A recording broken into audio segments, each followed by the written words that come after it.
दोस्तों इस हफ्ते एप्पल ने WWDC ऑर्गेनाइज किया और वहां पे iOS 26 दिखाई, जो कि देखा जाए तो एक नया टाइप का UI इन्होंने इंटीग्रेट किया और देखा तो iOS की नंबरिंग को भी यहाँ पे चेंज कर दिया, जो कि अगले साल के 2026 के नाम पे इन्होंने यहाँ पे रखा। और यहाँ पे इन्होंने लिक्विड ग्लास UI को रखा। लेकिन कभी आप लोगों ने सोचा एकदम से इन्होंने UI के ऊपर यहाँ पे एकदम से काम करना क्यों शुरू कर दिया? हालांकि यह बात ये कि जो लिक्विड ग्लास है इससे पहले माइक्रोसॉफ्ट के विंडोज विस्टा की जो एरो थीम्स थी वहां पे ऑलरेडी आ चुका था और देखा जाए तो सिमिलर चीज इन्होंने यहाँ पे इंप्लीमेंट करी। हालांकि इसका इंप्लीमेंटेशन कैसा होगा, क्या होगा, ये देखने वाली बात है। लेकिन एक बात बता सकता हूँ, बेसिकली यहाँ पे ये लोगों को पता है कि आने वाले समय में शायद आईफोन रहे ही नहीं फ्यूचर में, और फ्यूचर में जो यूआई कैसा रहेगा इसके लिए चेंजेस आज से करना शुरू कर देते हैं। इस वजह से इन्होंने वेरिएबल ग्लासेस जैसे एप्पल विजन प्रो होता है, फ्यूचर में एआर ग्लासेस जिस तरीके के काफी ज्यादा पॉपुलर हो रहे हैं, उसके अंदर यूआई कैसा रहेगा वैसी कंसिस्टेंसी रहे, इसलिए लिक्विड ग्लास को इंट्रोड्यूस किया गया। लेकिन देखा तो टेक्निकली बात यह कि लिक्विड ग्लास एक तरह से यहाँ पे डिस्ट्रैक्शन था, क्योंकि यहाँ पर एक बहुत बड़ी चीज है जहाँ पे एप्पल आज भी यहाँ पे लूज करा, और वो है आर्टिफिशियल इंटेलिजेंस की, जहाँ पे हर कंपनी दुनिया की काफी ज्यादा काम कर रही है, नए नए प्रोडक्ट बना रही है, LLM क्रिएट कर रही है, मल्टी मॉडल कैपेबिलिटीज पे जा रही है। वहीं एप्पल एक ऐसी कंपनी है जो आज भी यहाँ पे इस चीज पे काफी ज्यादा लैग कर रही है। अब इसके सिंपल सा रीजन ये कि एप्पल इस रेस में काफी ज्यादा लेट थी, और एप्पल देखा जाए तो यूआई इंटरफेस इन सब में बहुत काम किया, लेकिन जब एप्पल इंटेलिजेंस को बनाने की बारी है तो वो काफी ज्यादा पीछे रह गए।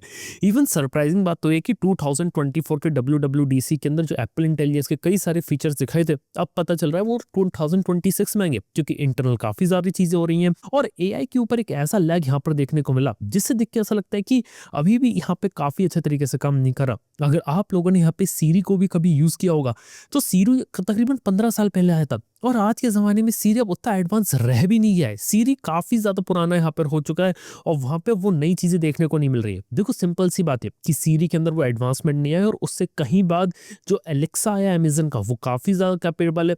यहाँ तक कि लेटेस्ट जो जेमिनाई देखने को मिलता है आपको गूगल की तरफ से वो काफी ज्यादा एडवांस है।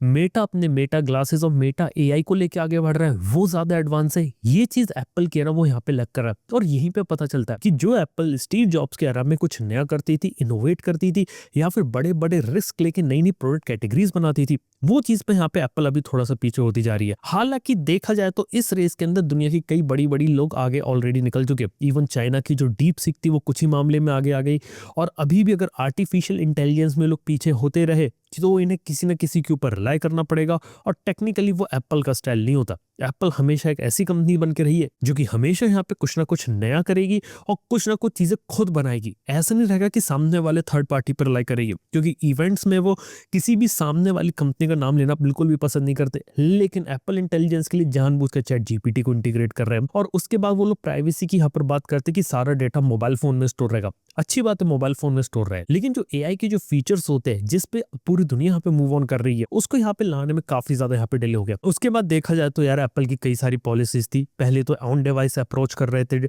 इसके साथ ही इंटरनल यहाँ पे दिक्कत आई, और ऊपर से है कि कई लोगों को इन्होंने बोला था कि यहाँ पे एक्वायर कर लेते किसी कंपनी को जैसे परप्लेक्सिटी वगैरह को, और एक ओपन इकोसिस्टम यहाँ पे क्रिएट करते हैं।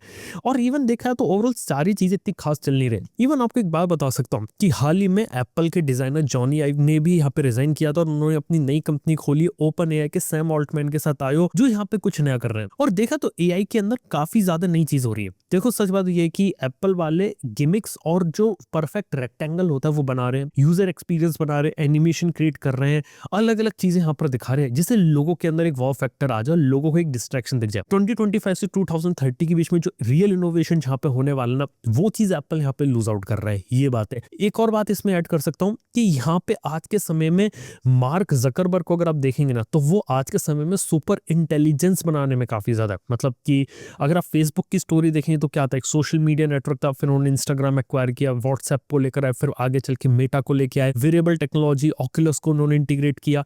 इसके बाद आज के समय में मेटा अपनी एआई लामा एआई के ऊपर यहाँ पे काम कर रहा है, और आज के समय में वो कुछ एआई इंजीनियर्स को $10 मिलियन प्लस की सैलरीज के जो ऑफर्स होते हैं वो दे रहे, ताकि वो लोग उनकी कंपनी में और पहली एजीआई या फिर सुपर इंटेलिजेंस यहाँ पे डेवलप करें। दुनिया देखा जाए तो एक लेवल बहुत आ गया जा चुकी है। इवन गूगल को भी मालूम है कि आने वाले समय में सर्च रहेगा ही नहीं, इसलिए ऑलरेडी जेमिनाई के ऊपर उन्होंने ज्यादा इन्वेस्टमेंट करी है, उसे परफेक्ट बना रहे हैं। और आज के समय में जेमिनाई इतनी ज्यादा पावरफुल हो चुकी कि आपका कोड लिख सकती है, गेम लिख सकती है, यहाँ तक की बात करें तो आपके लिए वीडियो बना सकते हैं, उसके अंदर ऑडियो डाल सकती है। चीजें बहुत ज्यादा तेज से इवॉल्व हो गई है। लेकिन वही इसको अगर मैं एप्पल से कंपेयर करता हूं तो एप्पल सिर्फ अपना लिक्विड ग्लास दिखा के पूरे मार्केट को एक बार डिस्टर्ब करने की कोशिश कर रही है। मेरे को लगता नहीं कि लिक्विड ग्लास के कारण ये बड़ा शिफ्ट ले पर आ पाएंगे। तो कई सारे लोगों ने, किसी को पसंद आया, किसी को इतना पसंद नहीं आया, लेकिन एप्पल बिंग एप्पल इस चीज को कंटिन्यू करेगा, हर जगह लिक्विड ग्लास को यहाँ पर लेकर आएगा। लेकिन मेन बात ये कि UI/UX हो गया, यूजर इंटरफेस हो गया, आपने एक डिजाइन के अंदर बना दिया, लेकिन जो फंक्शनलिटी होती है जिसपे आने वाला जमाना धीरे धीरे मूव ऑन कर रहा है, वहां पे आप किस तरीके से खेलेंगे बात है। इवन देखा जाए तो एक जमाने में मैक OS की कंपैटिबिलिटी एप्पल चिप्स के साथ बहुत अच्छी थी, लेकिन विंडोज में को-पायलट और धीरे धीरे जो एडवांसमेंट आ रहे हैं वहां पर भी काफी तेजी से आगे निकल रहा है। तो वो एक बात होगी यहाँ पर देखने वाली। इसके साथ ही देखा जाए तो चलो अगली जो न्यूज है वो काफी इंटरेस्टिंग है। सोनी कंपनी का आपको नाम सुना होगा कि सोनी के एक्सपीरिया फोन्स आते हैं। हालांकि इंडिया में ये फोन्स नहीं आते। ये फोन्स की जो मोस्टली जो मैन्युफैक्चरिंग होती है वो आज के समय में चाइना में होती है, और इन फोन्स की जो सेल्स होती है यूरोपियन मार्केट में होती है, क्योंकि एक्सपीरिया के फोन थोड़े नीश ड्रिवन होते हैं और थोड़े से प्रोफेशनल्स को ध्यान में रख के बनाए जाते हैं। और इनको इस तरीके से बनाया गया कि जो लोग सोनी के अल्फा सीरीज के प्रोफेशनल कैमरास यूज करते हैं उनके लिए एक इकोसिस्टम जैसा बनाया जा सके। लेकिन हाँ, मेन बात ये कि नॉर्मल कंज्यूमर के लिए सोनी एक्सपीरिया अपने फोन्स नहीं बना रहा है। दूसरी बात ये भी कि सोनी एक्सपीरिया फोन्स का कोई बड़ा मार्केट शेयर नहीं है, ना ही इतना ज्यादा वॉल्यूम यहाँ पे बिक रहा है। उसके कंपैरिजन में सैमसंग, एप्पल और आपके चाइनीज ब्रांड बहुत ज्यादा बिकते हैं। लेकिन इसी बीच में न्यूज ये आती है कि सोनी की जो वेबसाइट है थाईलैंड और चाइना के अंदर जहां पे वो स्मार्टफोन्स बनाते हैं, उनकी जो फैक्ट्रीज की वेबसाइट है वहां से उन्होंने स्मार्टफोन्स को टोटली रिमूव कर दिया।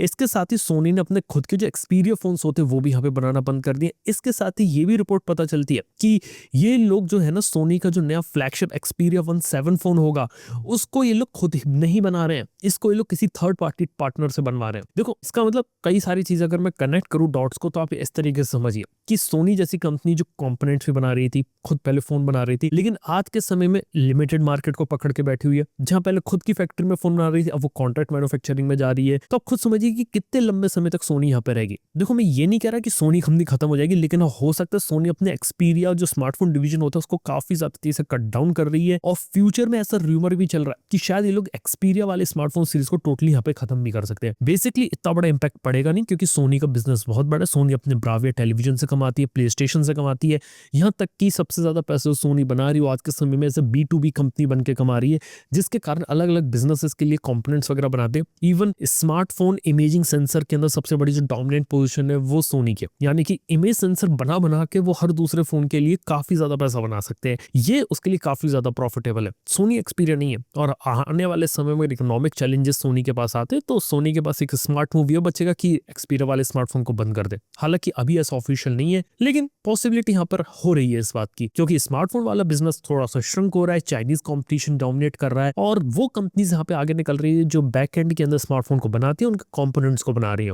वहां पे ज्यादा कंपनीज आज के समय में फोकस कर रही है। इवन सैमसंग की बात करें तो वो खुद गैलेक्सी स्मार्टफोन से ज्यादा अलग अलग मोबाइल फोन कंपनीज को component, chips, sensor, batteries, display बेच बेच के ज्यादा पैसा बनाती है। खैर इसी के साथ ही बात करें तो यहाँ पे एक और रिपोर्ट आती है कि इंडिया के अंदर बनी हुई इंडिजिनस चिप आपको शायद 2025 में देखने को मिले, जो कि 28 से लेकर 90 नैनोमीटर के नोट के ऊपर बनाई जाएगी। और हाँ, ये भी प्लान किया जा रहा है कि शायद आने वाले समय में हम लोग 2 nm वाली जो चिप्स होती है वो 2030 यानी कि आने वाले 5 साल में इंडिया में बनती हुई देखें। काफी इंटरेस्टिंग चीज होगी देखने वाली। इसके साथ ये भी पता चलता है कि AMD जो है वो भी इंडियन गवर्नमेंट के साथ बातचीत में, ताकि वो मेड इन इंडिया GPUs को बना सके, जिससे लोकल चिप इंडस्ट्री को बूस्ट मिल सके। और इनका ये भी प्लान है शायद आने वाले समय $400 मिलियन की कुछ इन्वेस्टमेंट वगैरह करें। तो देखने वाली बात हो कि इंडिया के अंदर जो अभी रिवोल्यूशन देख रहा हूँ ना, वो हो रहा है चिप डिजाइनिंग के अंदर।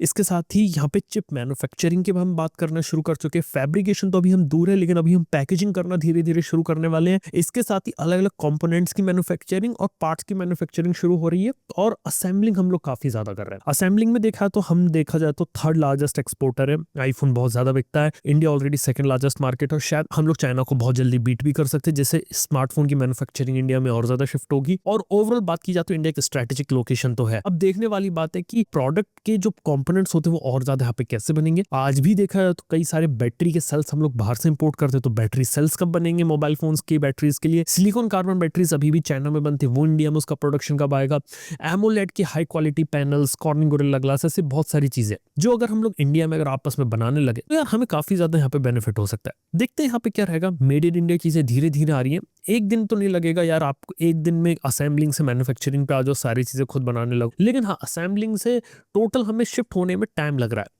और टोटली यार कुछ साल लग ही जाएंगे आने वाले 5-10 साल, जिसमें शायद हम ट्रूली मेड इन इंडिया कोई स्मार्टफोन यहाँ पर देख पाए। तो यार ये भी एक चीज रहेगी, देखते हैं आने वाला फ्यूचर क्या रहता है। ये कुछ थी इस हफ्ते कुछ इंटरेस्टिंग टेक न्यूज जो आप लोगों के साथ शेयर करी। बाकी मैं आपको मिलता हूँ अपने अगले पॉडकास्ट के अंदर। Good bye.